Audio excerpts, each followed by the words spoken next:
I'm on the outskirts of ordinary, someone in search of a story. It took a whole lot of hallelujahs to finally lose my grip on glory. Why words, of all things? Did you choose to tell me how you feel? Maybe all that heaven wants is for me to just shut up and kneel. When we finally peel back pleasure, rapture will be as raw as we planned. As long as the sea keeps stretching forever, I'll never stop building on sand.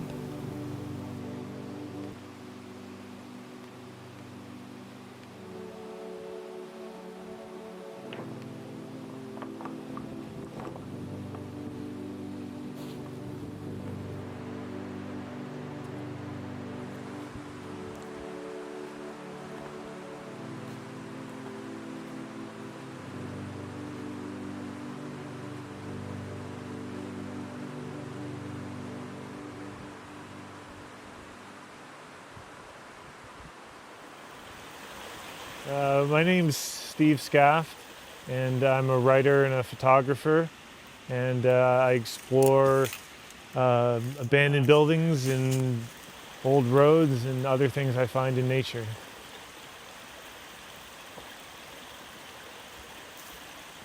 I would call myself an explorer more than anything else. I'm looking for things that I can discover. Well, growing up with my mother's pictures was a big part of it. We were never really aware that much of her taking the pictures. Seeing like the photos that she took of things that happened right before I was born and when I was too young to remember, that it was like I could constantly reintroduce myself to those memories. I see, sort of a bit of myself in him, like the pictures he sees, I've seen, and my eye catches the same kind of thing, so. He was a very quiet child, almost invisible. He was the youngest of 4 children, so he was basically in the shadow of all his older siblings.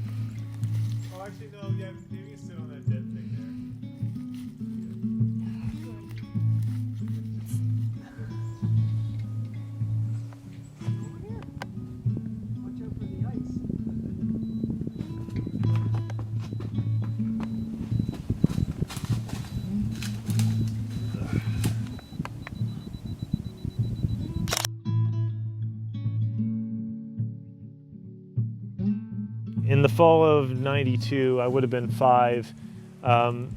Just my mother and I went to Ontario on this trip. When I came home from the trip, I sort of realized that there was this difference between how her and I saw the world and how a lot of other people in the family did. So I think, if anything, it made me a little bit more isolated rather than more social. There was a guy named Anthony Robichaud, tattoo artist. This was December of '07. He said, why don't I take you to this place that I know of in the woods? And he said it was built by some hippies in the '70s. This was the only thing that was here when I first came here. And it says, we came up from Mexico in 1974 and was effed up on acid and coke. It opened up this whole kind of imaginary yet real life world for me to explore really close to home.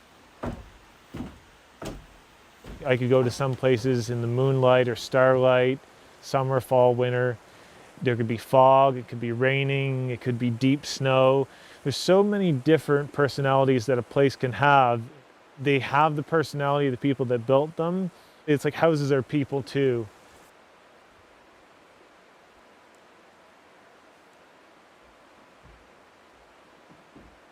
I was really shy growing up, and I didn't feel like I had much to say. I hated having my picture taken.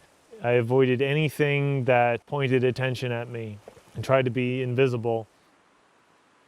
I decided that I was going to try to get across what was in my head, because I always felt like I'd had this whole life in my head that was kind of secret to everybody else. I started sharing everything online right away because that was just my way of talking to people. It would serve as a new language. I think that one of the best things about photography is that you can take any number of approaches to it. Most people, they're entirely focused on the subject matter that they're photographing, whereas I'm hoping to show the feeling of how it was to be there and the emotion that I felt from it. Abandoned Nova Scotia I think it's basically just designed to be a place where people can share pictures of crumbling homes and derelict buildings and leftover history. I make sure I take at least one picture that I'm in every day, and I just passed 4,500 days, so there's at least that many. The internet is, it's a savior of everything that's made me. I would still be completely isolated, I think, without it. Some people are cynical about it, but it's hard for me to be cynical when I wouldn't know that my wife existed.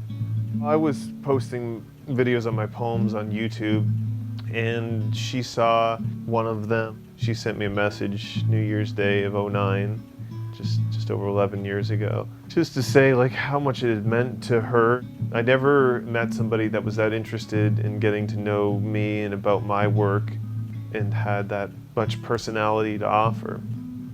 She was the first person that made me feel like there isn't this impossible gulf between me and the rest of the human race. I'm looking for somebody to notice me and to pay attention to me, but for something really significant. The beauty of an abandoned building is like the beauty of a human being. I don't care if people think I look good, I just care if they think I'm worth experiencing. You have this joke about the dead artist making all the money, on his photography or his paintings or whatever. I see Stephen has such a burning desire for this, and I'm really happy to see the recognition he's getting now. So it's great.